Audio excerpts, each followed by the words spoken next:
నమస్తే సార్. నమస్తే. డాక్టర్‌ని సెలెక్ట్ చేసుకోవడం గూడా క్రూషియల్ ఇందులో. Very important. ఎందుకంటే ఇక్కడ ఈ మధ్య కాలంలో అందరూ అన్ని చోట్ల అవైలబుల్ ఉంది. సో, చూజ్ చేసుకునే విధానంలో ఎలాంటి జాగ్రత్తలు తీసుకోవాలి సార్?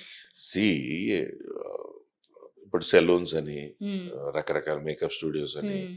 రకరకాల చోట్ల కూడా అన్ని చేసేస్తున్నారు. హ్మ్. ఇప్పుడు లేజర్ హెయిర్ రిమూవల్ ఉంటుంది. హ్మ్. అన్వాంటెడ్ హెయిర్ అమ్మాయికి మీసాల దగ్గర ఇక్కడ హ్మ్.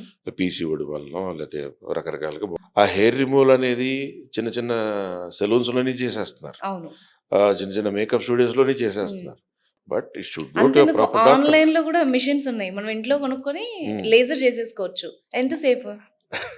దట్ ఈస్ వాట్ సి అది ఒక ప్రాపర్ డర్మటాలజిస్ట్ అనో హ్మ్. కాస్మెటాలజిస్ట్ అనో ప్రాపర్ డాక్టర్ దగ్గరికి వెళ్ళి ఎక్స్పీరియన్స్ హ్యాండ్స్ ఉండి ప్రాపర్ మెషిన్స్ ఉండి హ్మ్. మెషిన్స్లో రకరకాలు ఉంటాయి.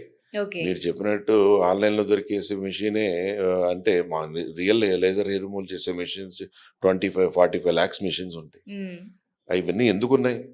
ఆ! అవే అదే ఎందుకు నా డౌట్ గూడా. వాడుతున్నారు? సో ఆన్లైన్లో కొని వాడేసే ముందు అవి హ్మ్. ఎందుకున్నాయని ఆలోచిస్తే మనకే సమాధానం ఉంటుంది. హ్మ్. ఆ మెషిన్స్ ఎందుకు చేస్తాం? దానికి ప్రిసైజ్‌గా ఒక స్కిన్ కలర్ అని, హెయిర్ టెక్స్చర్ అని, హెయిర్ డెన్సిటీ అని హ్మ్. చూసి దానిని బట్టి ఆ మెషిన్‌కి మనం ఫీడ్ చేశాక అది ఆటోమేటిక్ ఇంటెలిజెంట్ మోడ్ అని, ప్రొఫెషనల్ మోడ్స్ అని రకరకాల మోడ్స్ ఉంటాయి. హ్మ్.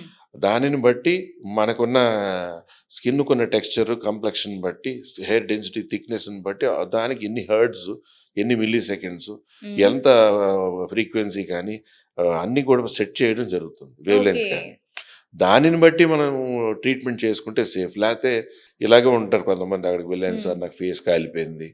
ఆ! నేను పలానా చోటకి వెళ్ళాను నాకు ఇలాగా మొన్నెప్పుడో ఒక మోడల్ టీవీలో యాక్ట్ చేస్తారు పెద్ద హ్మ్. యాక్ట్రెస్. హ్మ్. ఆవిడ ఎక్కడో ఏదో చోటకి వెళ్ళి ఒక 1½ ఇయర్ బ్యాక్ హ్మ్. ఫేస్ కాలిపోయింది. ఓహ్! సో ఇక్కడ స్కార్ పడిపోయింది. ఓహ్! రియలిస్టిక్‌గా జరిగిన మ్యాటర్ ఇది. ఓకే. కొంతమంది కాలు మీద థై మీద కాలిపోయిన వాళ్ళు ఉన్నారు. ఓహ్! సో మనం ఏంటంటే ప్రాపర్ సెంటర్ హ్మ్. ఆబ్వియస్లీ ఆ ప్రాపర్ సెంటర్కి వెళ్ళినప్పుడు హ్మ్. మెషినరీ అలా ఉండొచ్చు. దాని కాస్ట్ వేరియేషన్ బయటికి మంచి సెంటర్కి వేరియేషన్ ఉండొచ్చు. హ్మ్. కానీ this is your skin. This is hmm. Your face. So దానికి మనం పొడుగునా చేసేది కాదు.